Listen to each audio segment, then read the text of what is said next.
The talk we'll hear this morning is entitled The Wondrous and Glorious Horrors of War.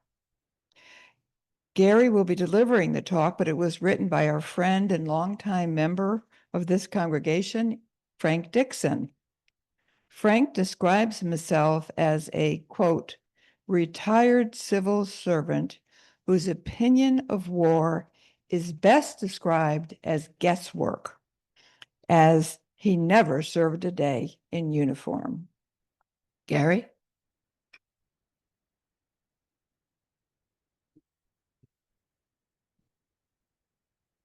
So, as you all can doubtless perceive, I'm not Frank. I have neither his intellectual nor physical stature. But this is written by him, and therefore the word I and its various forms refers to him, not me. So we actually asked Frank to change the title, and he came up with the, as you will see, very appropriate title, My Father's War. And I'll read it now. Living out in the woods, I frequently observe animal stupidity. Squirrels see my approaching car as a danger, so naturally, they run right in front of it to escape. I suppose I could stop right here and leave it to you to discover and name the two-legged squirrels that have raced through human history. But I guess I best go on a bit further. I'm convinced that for all squirrels, a sensible thought lurks behind their behavior. They move in obedience to what passes in them for thinking. The anthropologist Konrad Lorenz said that safety has a flip side called stimulation, and that the behavior of all living things can be explained as an attempt to optimize their desire for security or stimulation. My good friend Vernon Grass has tried to educate me about biosemiotics. This theory suggests that direction signs exist throughout nature and that the evolution of all things has taken place in obedience to those signs, after they're discovered, of course. I'm sure there's much more to biosemiotics than I have learned, but I suspect the signs it speaks of can be listed under Konrad Lorenz's two headings.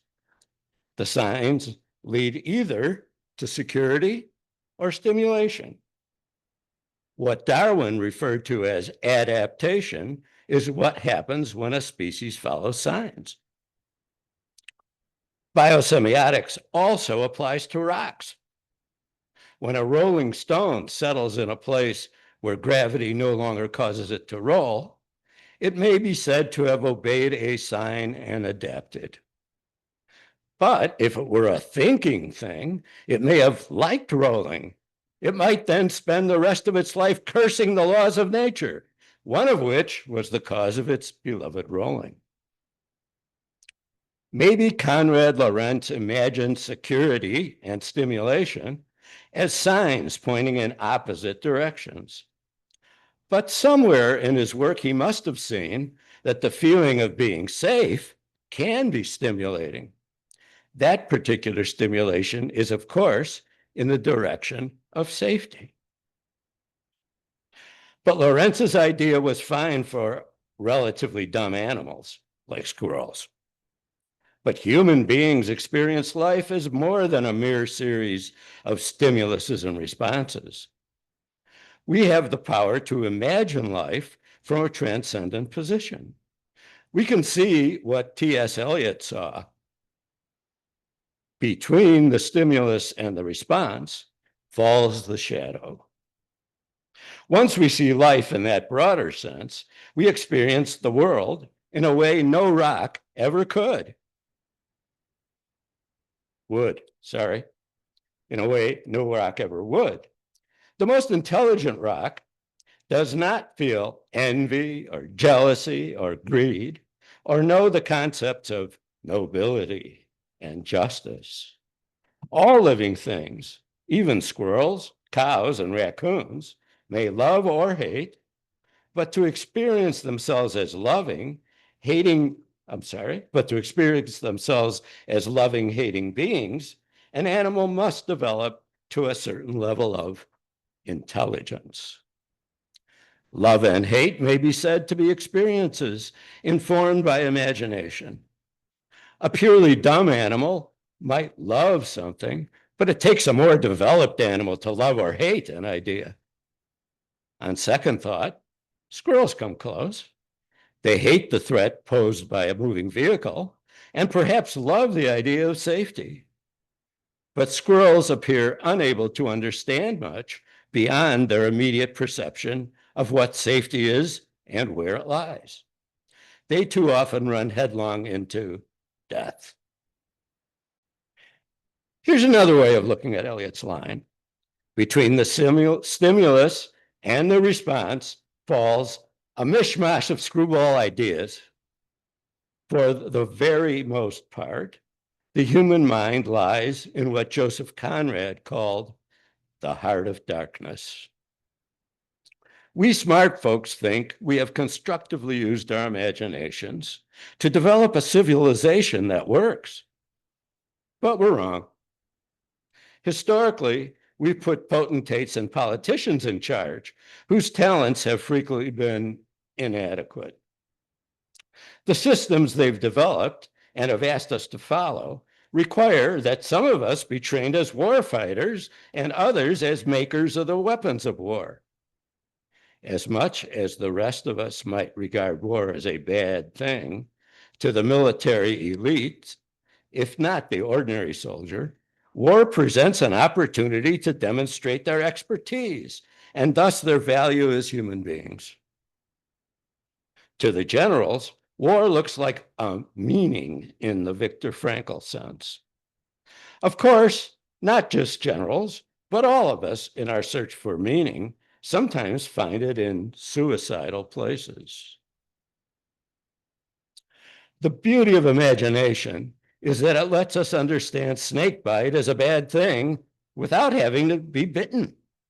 But imagination also tells us truthfully that no good would come of being absolutely defenseless in a world partly populated by devils.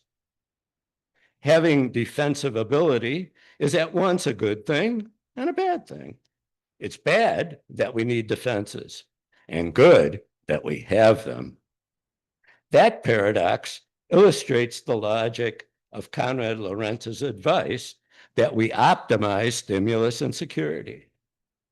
If every behavioral pattern offered one and not the other of security or stimulation, we might say that war makes us safe. But tell that to those who horribly lose their lives, killing each other in an endless search for security. Excuse me a moment.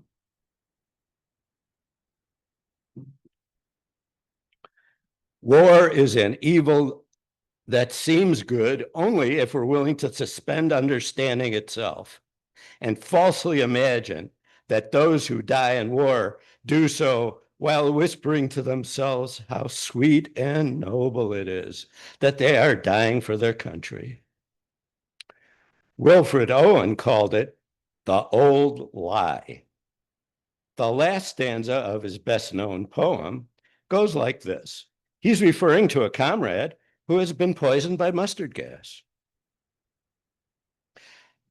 If in some smothering dreams, you too could pace behind the wagon that we flung him in and watch the white eyes writhing in his hanging face like a devil sick of sin.